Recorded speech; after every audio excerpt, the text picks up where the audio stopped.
Welcome. Thank you all for coming. I appreciate it. This is a good turnout.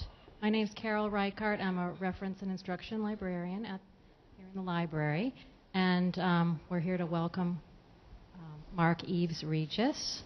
And I wanted to give you a little bit of a background about him first. And I think I'm supposed to let you know about the exits first, though. We do have another exit besides the one that you came in. There's one over here, just for emergency purposes. I'm supposed to mention that.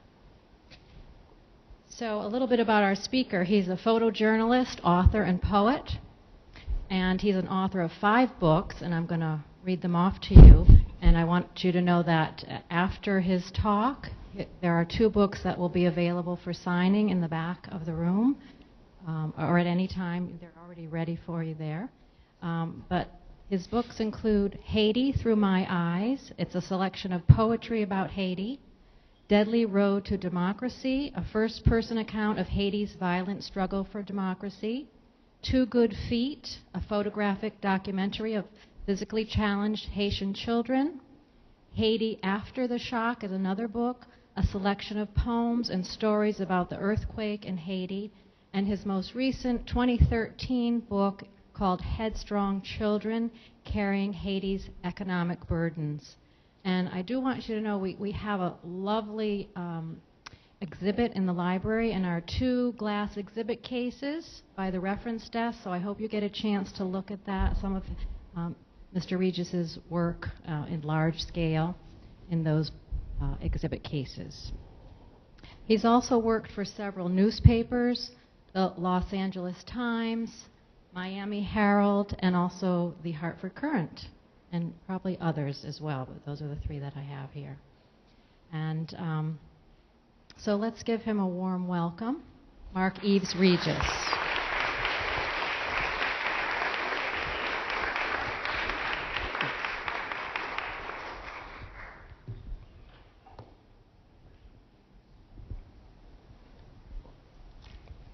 No well to fresh water, no water flows from a spigot. Every ounce of water that used by millions of Haitians is carried gallon after gallon. No well to fetch water. No water flows from a spigot. Clean water, the luxury that millions of Haitians cannot afford. Haitian population 10 million. I give you the number for a reason. There is 10 million people in Haiti. 9 million do not have running water.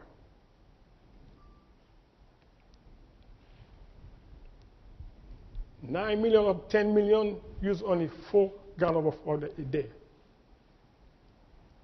I was watching a video by Matt Damon. He's a co-founder of Water.com.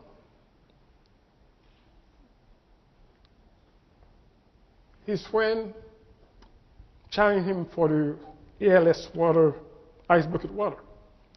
But he said, I want to do it, but I don't want to waste good water in the process. You know what he did? He go to the toilet sink. That's why he collect the water. Everybody said, well, that was dirty. They said, no. More than 8 million people. The water in your toilet, the water they drink is less polluted than what with the bathroom. When I start working on the book, Headstrong Children, my idea is to show how the kids are strong. They can carry, even they weigh 50 pounds, they can carry 75 pounds over the weight. To me, that was a good thing. But I wasn't thinking. And my son is 17. One day we went to the store and we are buying water. And I asked him to help me carry 5 gallons of water. My son cannot carry 5 gallons of water. And the kid in Haiti, they're 75 pounds, they can easily carry the water. And I was thinking, it's not a good way to go. And automatically, I switched the book from glorifying the children who carry things over their head to a protest The book is divided in two.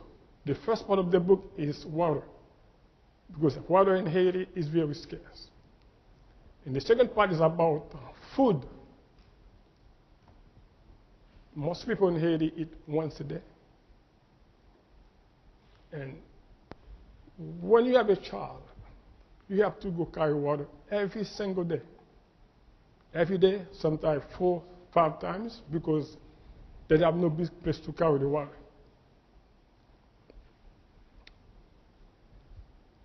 Imagine one morning you go to the sink, there's no water. You're going to get crazy. You go call your plumber, but in Haiti, it's a daily life. It seems like we're not used to it, but we don't have no alternative.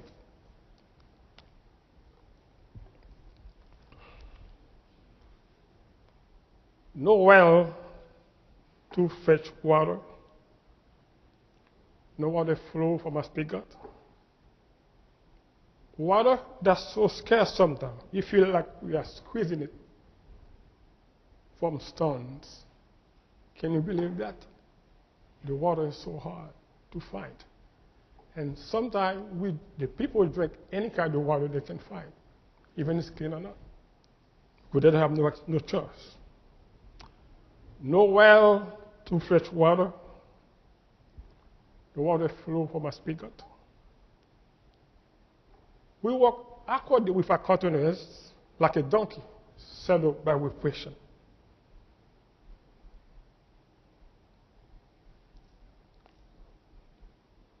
No well to fetch water. No water flow from a spigot. Water that quenches our thirst while killing us all slowly. We drink the water, but we're not going to kill us anyhow, because we save our life now and kill us later. That's what happened in Haiti. And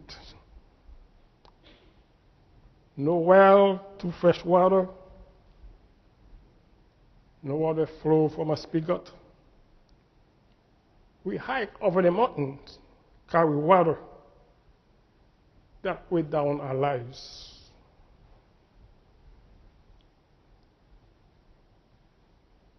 Can you imagine every single day you carry 5 gallons of water? You're going to search for water. Sometimes we don't know where we're going to find the water. We're just going to look for it. And it's about 9 million Haitians do that every single day. 5 times a day, 3 times, depend how much people they have in the house. No well to fresh water. No water flow from a spigot. We exhaust all our energy searching for water, like a fish out of water. Anybody ever see a fish out of water? They struggle to survive. They do anything to survive, but they can't. They have to be in the water. Sometimes that's the way it failed for the Haitian. Grew up in Haiti, I never have to carry water. Not because I was rich, because, parents have little money. Just while I'm working on the book, I went to Haiti, said I want to experiment how to carry water. And I went to a public water fountain in Haiti. And I asked a girl, can I help her? She said, oh, you do that before? I said, no. She laughed at me. I said, I can do it. And she gave me a gallon of water. I put it over my head. After 2 steps, there is no water left because my head is shaking. And they make fun of me. I said, oh, that was challenging. It's not easy thing to do, because sometimes they're just working like it's nothing, because it's sad to say they're used to it. It's something you want your kid to use to carry it over their head. What happened? Back neck, everything hurts.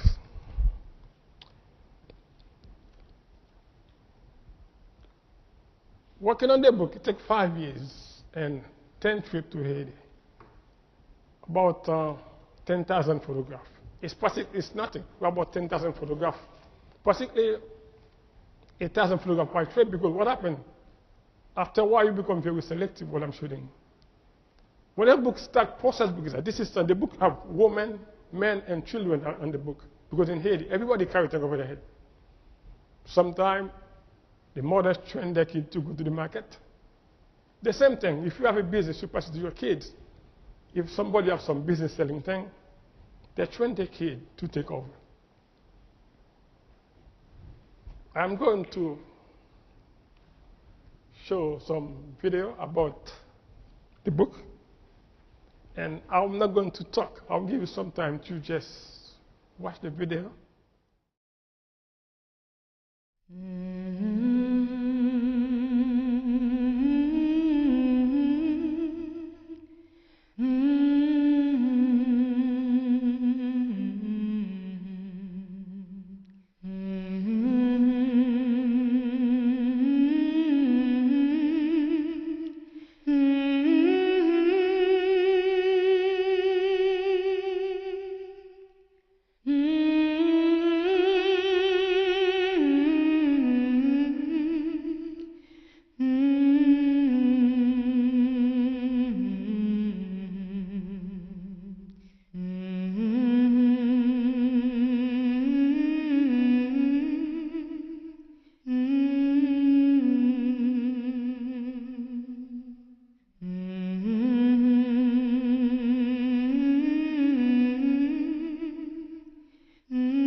It's not only water, the chicken, the bread, the bananas, the plantains, small thing, big thing, beans, and everything they carry is thing they use, they need. They don't carry anything for fun. Can you imagine? Every single day, you go to the market, you're selling things, you're buying things. Your head is your car. Everything you carry is in your head. And it's tough life. Sometimes they're working a couple miles, selling things over the head, or buying things. The second part of the book, the poem I would call Haiti, We Love You. The last picture you saw, I was on the countryside and I saw a girl walking the book over the hair called Haiti, I Love You. When I asked her, and she answered a couple of questions for me, but you have to know every people I photograph in the book, mostly I talk to them. The poem is the collection of things they told me. I write them down, but it's inspired by them. The other one, like I said before, only 50% of children go to school in Haiti. 8 million of Haitians live on less than $2 a day. Price of a coffee at Starbucks. Yeah. 9 million of them eat 1 meal a day. As a Haitians, it's nothing I'm proud of to talk about, but this is the reality of life.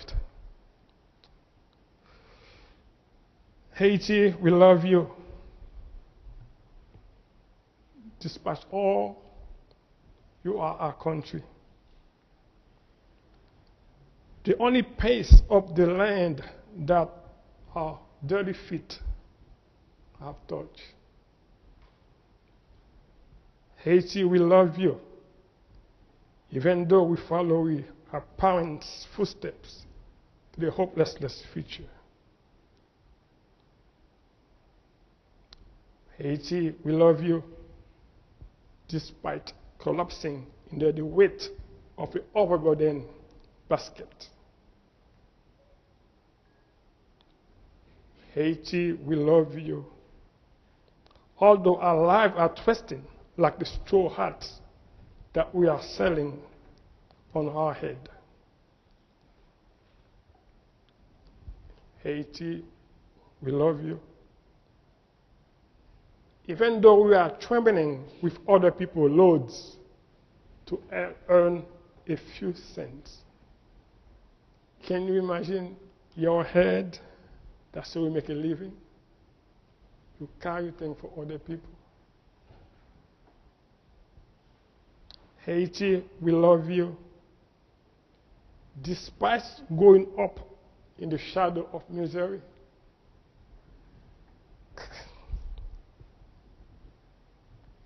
imagine you go up, you never have the birthday celebration, never go to school,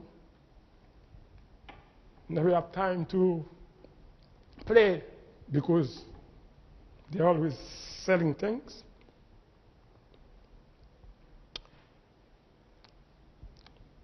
Haiti, we love you. Although we are struggling for our daily bread before the roaster cools until dust. Haiti, we love you. Although we are depleting our sweat to irrigate our thirsty land. Haiti, we love you. Although we began working at the early age, we always stuck on the bottom of the circle of poverty. I remember if we see a picture, there's a proverb in Haiti that said, if you can walk, if you're old enough to walk, you can carry water. This is sad part. If you can't walk, you start working with your parents, they start bringing to the market. You start to contributing to the family economy because my son is 17, he just have a job this year for the first time. But in Haiti, 4, 5, 6, you start go to the market with your parents and try to help out.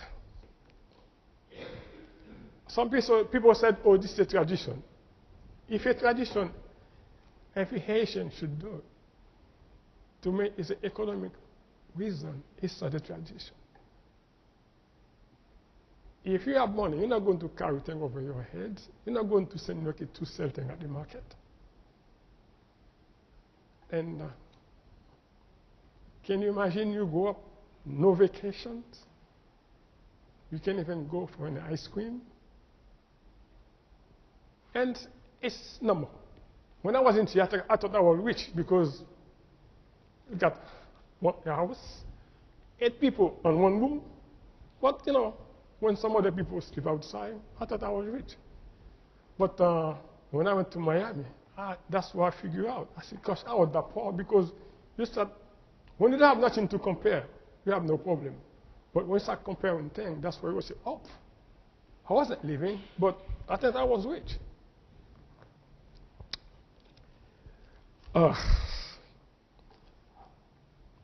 Haiti, we love you. Although we are growing old so quickly and never experience the joy of only childhood can bring. If you start working at 4 or 5, you don't have no childhood because you don't have time for that. And some kids never go to school. They just start working with their parents. Haiti, we love you. Although you don't have the guts to stand up and fight for our children's rights in Haiti. If you have money, it's good, but if you don't have money, the children seem like they mistreat them. Sometimes even the parents, when they bring their kid to the market with them, not because they don't love the kids, they don't have the opportunity. It's a circle because that's why they start with the parents. They never go to school, and they don't know the value of the school. They just want their kid to go to the market and try to help them make some money. After the earthquake, I was in Haiti and I saw a girl. She was carrying bricks, a bucket of bricks over her head. That was heavy. She go back and forth because they have a tent they have to put on the floor just to sleep on it. Haiti, we love you, although we load bricks to cover the muddy ground in our tents, which are built with sticks and plastics. Haiti, we love you. Despite you are carrying a bucket of meats that are too heavy for our feeble bodies. You can see those pictures. They think they could carry. They're more heavy than their weight. And then seem like they have to do it for some reasons. Haiti, we love you because you are the only black republic that has shaken the foundation of slavery. But we are still waiting for emancipation.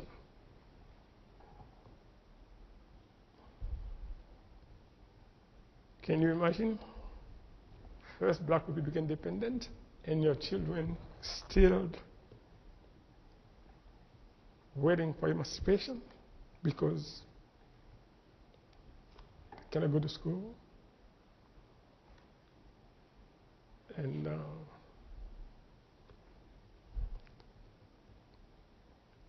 Haiti, we love you. Despite our dreams, our vision, and our hope dissipating like smoke, Haiti, we love you.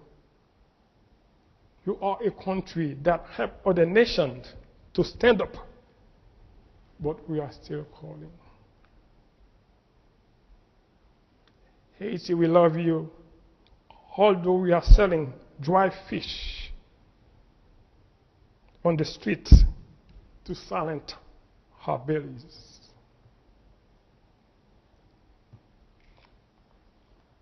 $1 meal a day. Sometimes the meal is a little rice, a little beans, no meat. I have a summer camp in Haiti every year, but one day there's a kid who was sick, and I called her mother and said, "We have to bring her home." She spent 30 minutes with me, said, "The kid cannot go home." I said, "Why?" She said, "Well, she have to eat." I said, "What do you mean?" She have to eat, because that was the only meal she's going to have for that day. It's not the life. It's not right.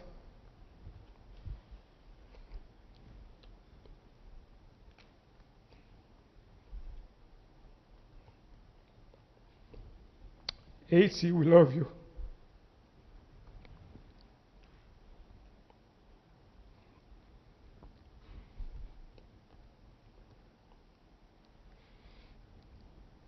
Although we often fast, not as an act of religion belief, due to lack of food. Most Haitians, they fast every day.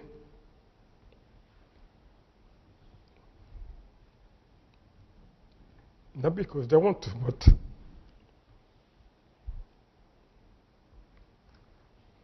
no food.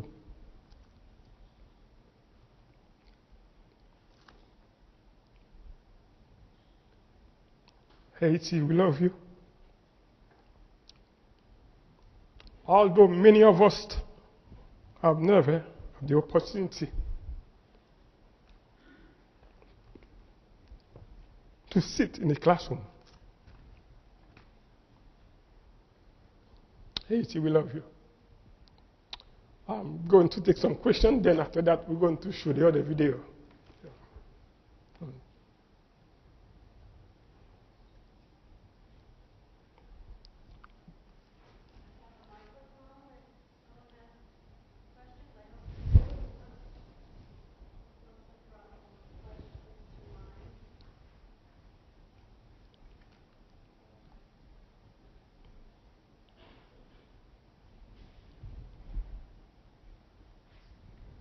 Hello. How old were you when you moved to the U.S.? 18, from Haiti to Miami. But I wasn't still in Haiti because I live in Little Haiti. We do things just like Haiti. Yeah. And then you moved to other places After in the that, States? I went to California, then come to Connecticut. Yeah.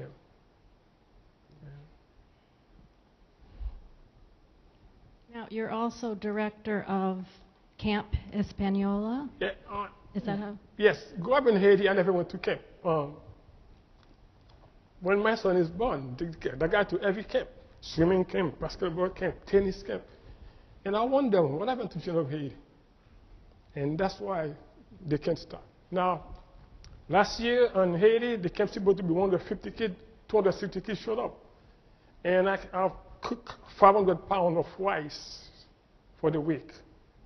And that every week, every day keep coming because the camp, they get a backpack t-shirt, they want flip-flop, toothpaste, toothbrush, and they get 2 meals a day. And then, yeah, one thing I'm blessed to be here.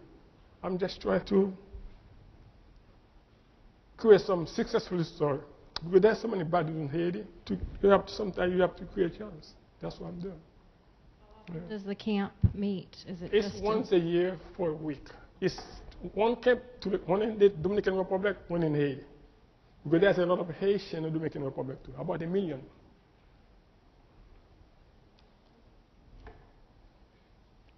I just came a little late. Is there anything positive or good you can tell us about Haiti? Yeah, the summer camp I have. Is it something good? I have a summer camp every year for 150 kids. That's a really good thing about it. If you're talking about other things, other political things, because the government said they have public school, it's just a slogan, because there's no school for sure. Because they didn't build no school. How can you send 100 million kids to school? It's just propaganda. It's not because I don't want to tell a good thing about Haiti. If I didn't see any, I can't make up story. Haiti is home for me. I want Haiti to be successful, but not with my mouth, with reality.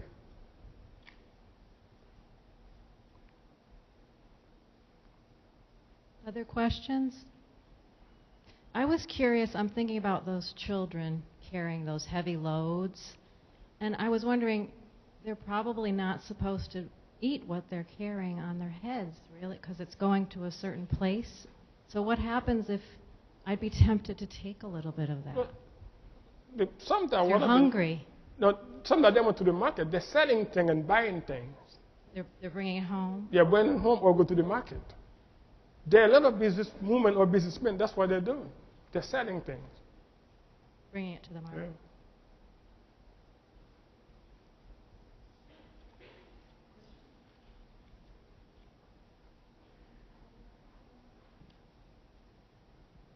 It's what's always amazed me is the creativity of the Haitian people.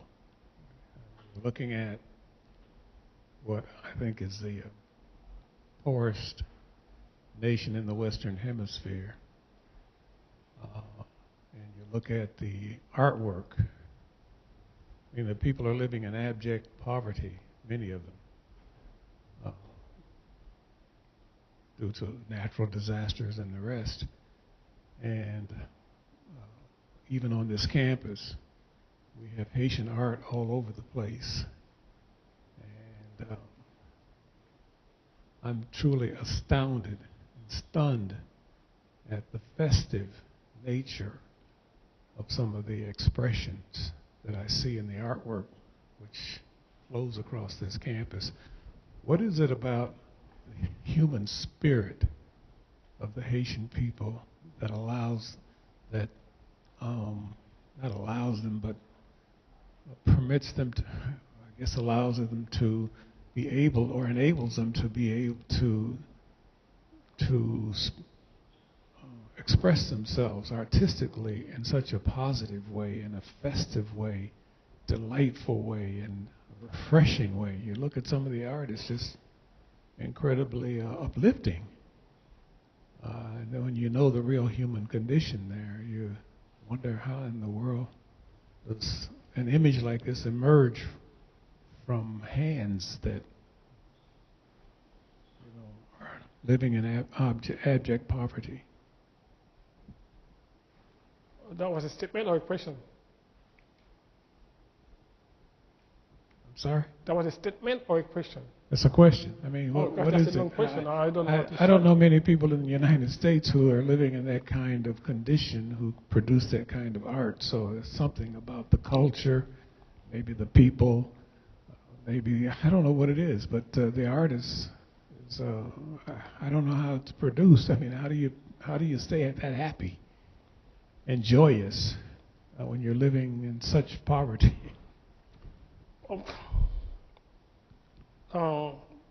People always say Haitian people are resilient. Nobody wants to be resilient. Nobody wants to struggle to survive. Sometimes you don't have no choice. And I don't want people to say Haitian people are resilient. It's a thing they choose to.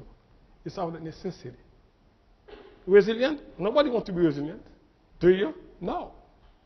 But when you're somebody resilient, that's when you said, well, they're used to it. Don't pay them any attention. They will go over. To me, I did not use that one for Haitian people. I didn't say they're resilient. Because it's not something you choose to be resilient. It's something happen, you don't have no choice. The artists, even they're happy in the painting, not that they like, because the artists have struggled to survive. The painting, when you buy them from them, it's almost for nothing. Because they make the painting, try to sell it to feed their family. They're not making the money. They're not getting rich by doing a nice painting at your house or at my house. there's a sad situation about Haitian painting. Good creativity, but they can barely eat.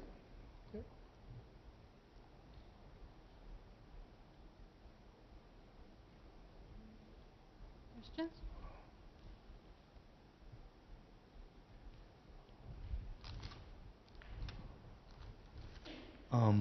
Earlier, you mentioned how you want to see Haiti be successful, and you said you want it to be outside of your words and actually in real life be successful and prosperous. What do you think is the thing that needs to be done to change that? Like, how can it be done? We have 10 million Haitians. We all have to put our hand together. Nobody else can do nothing for Haitian but us. Not the U.S., not the Canada, no. The Haitian people have to stand up. Stand up. Say, that's enough. I want to do something for the country. Nobody else. You can go to there tomorrow, have 500, have 2 people. It's fine. Haiti is a country who receives more help than anybody else. And still, all the Haitians stand up and say, well, this is my country. We're going to rebuild it. Nothing we can do. Now, do you ever have talks, do you ever give demonstrations like these in Haiti and talk to them about it? No, they don't want to hear my voice. No. No, I did not. No.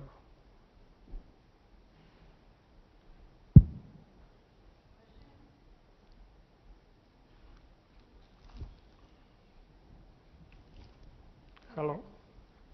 My question is, what made you want to become a poet and writer? Was obviously Haiti. Can you say I can hear you. I'm sorry. What made you want to become a writer and a poet?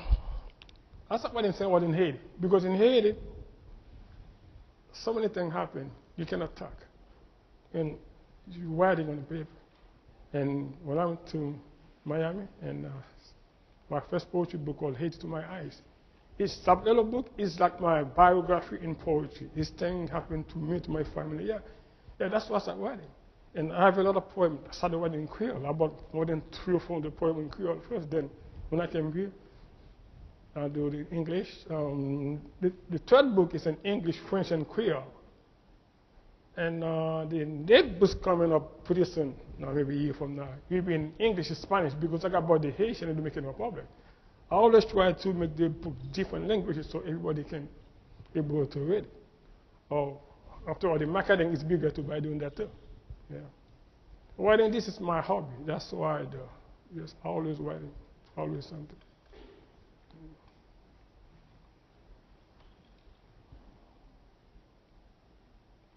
more? All right.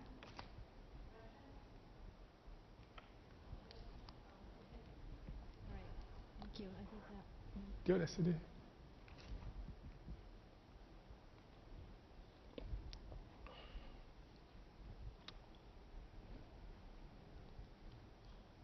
As you know, in January 12, 2010, earthquake.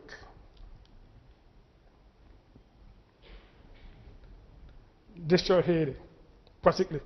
2 weeks after the earthquake, and I traveled to Haiti, to Dominican Republic with my good friend back there, Maris Adonis. And we stayed there for 2 weeks. And that was very hard. More than 200,000 people died, and more than 1 million homeless. And it only took 25 seconds. Before the earthquake, 25 seconds was nothing to me. And then that's the way I see the earthquake. 25 seconds of terror, 25 seconds of fear of imminent death, 25 seconds of desperation to survive, 25 seconds of lamentation, 25 seconds of a massive earthquake that crushed lives, born, dreams, spirit, and hope. 35-second tap. Transform Haiti panorama forever. Only 35 seconds. When I went to Haiti, my friend Dominic, he tried to explain to me what happened to him. I said, I can't, because if he wasn't there, no matter what people say, no matter what they try to explain it to you, you have no feeling. And the next poem is When the Earth Moved. When the earth moved, our body trembled. Our hearts lost their rhythm. Our senses vanished. When the earth moved, nothing really mattered. Everybody, everything became a statistic. When the earth moved, there is no Goliath or David. We all become neighbors in the makeshift tents. When the earth moved, century-old architecture was reduced to a pile of dirt mixed with bones, flesh, and blood when the earth moved.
The load is heavy, but we are 10 millions. We can't sit down waiting for assistance from charitable organizations. The load is heavy, but we are 10 million. We cannot give up. Let's stand up. Put our hands together.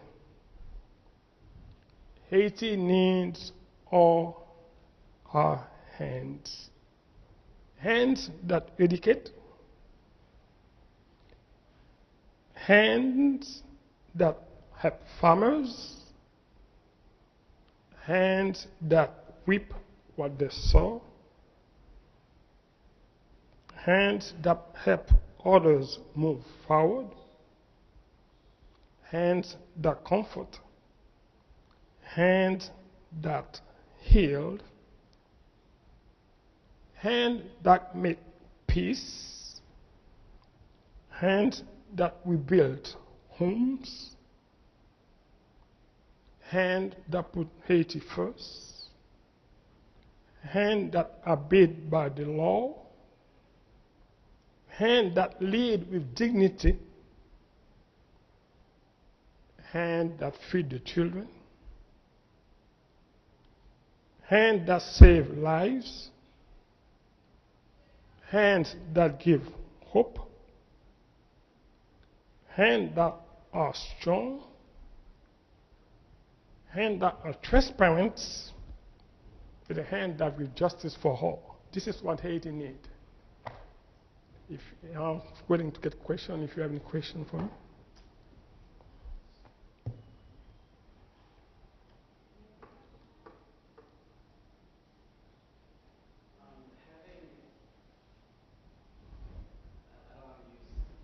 Escaped, but like having moved away from Haiti, how is it when you return? Is there like a sort of, how do people perceive you? Because you're not dressed in the same clothes that you used to. You're not struggling as they are. What is it like? Possibly nobody see me. Possibly nobody see me when I'm in Haiti. I can't work in Haiti for days. Nobody call me because all my I'm practically stranger in my own country. They to me now it's just that when they see me like no they didn't see me because I just passed through just because I was to my neighborhood. Nobody see me. Nobody knows me. That's the sad part because you from a country when you go back people supposed to call you. Nobody ever called me. That's been home was stranger for me on home. That's what happened to me. Yeah.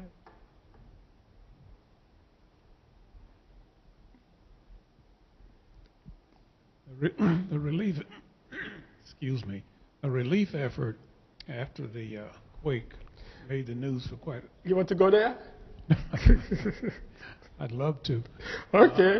What I was about to say was that it's no longer in the news, and I'm just wondering if it's continuing. Well, $1 billion collect on Haiti name, more than $1 billion. The first 6 months, they said they spend the money on water. That's when the money go the other way.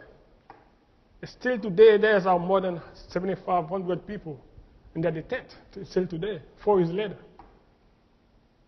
Then I really don't know where the money goes.